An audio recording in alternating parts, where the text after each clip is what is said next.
everything that leaves your mouth is going to affect your life.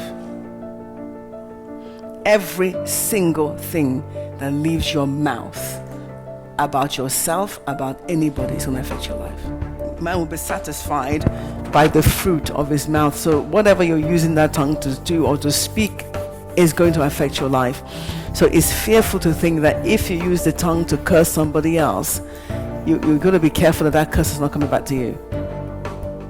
To speak evil about somebody else, you're going to be careful because it is you that spoke it. The power to do good is with the tongue, and the power to do not so good is with the tongue. So obviously the enemy is going to want to influence us to use our tongues for death and bad thoughts and things like that, and bad conversations. So he's going to be setting the fire to the tongue. So what does that mean, to set fire to the tongue, by the way? It means he's going to provoke you. He's going to provoke you. He's going to antagonize you. He's going to bait you. He's going to do what? Bait you so that you can use the tongue, so you can abuse the tongue. Because God's intention was not that you will abuse the tongue. God's intention is that you will use the tongue to produce life. So the tongue, though it's little, is an important and powerful part of the body.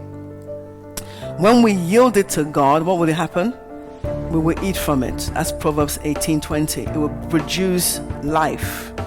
It will help us to influence. It will help us to be God's agent. But when it's uncontrolled or is abused, we're going to have what? Death, which is ruined lives. That's why the same tongue that can encourage somebody, and somebody speaks to you and you're so encouraged, another person speaks to you and you feel like just giving up, because it's either producing life and God always intended his words to produce life, to encourage and to do something uplifting. A person of influence takes responsibility for their words. They understand the importance of words. You've heard it said by the old people or our elders that when words are like eggs, that once released cannot get back, or like eggs that once you've cracked, you can't put it back into the shell. It's impossible.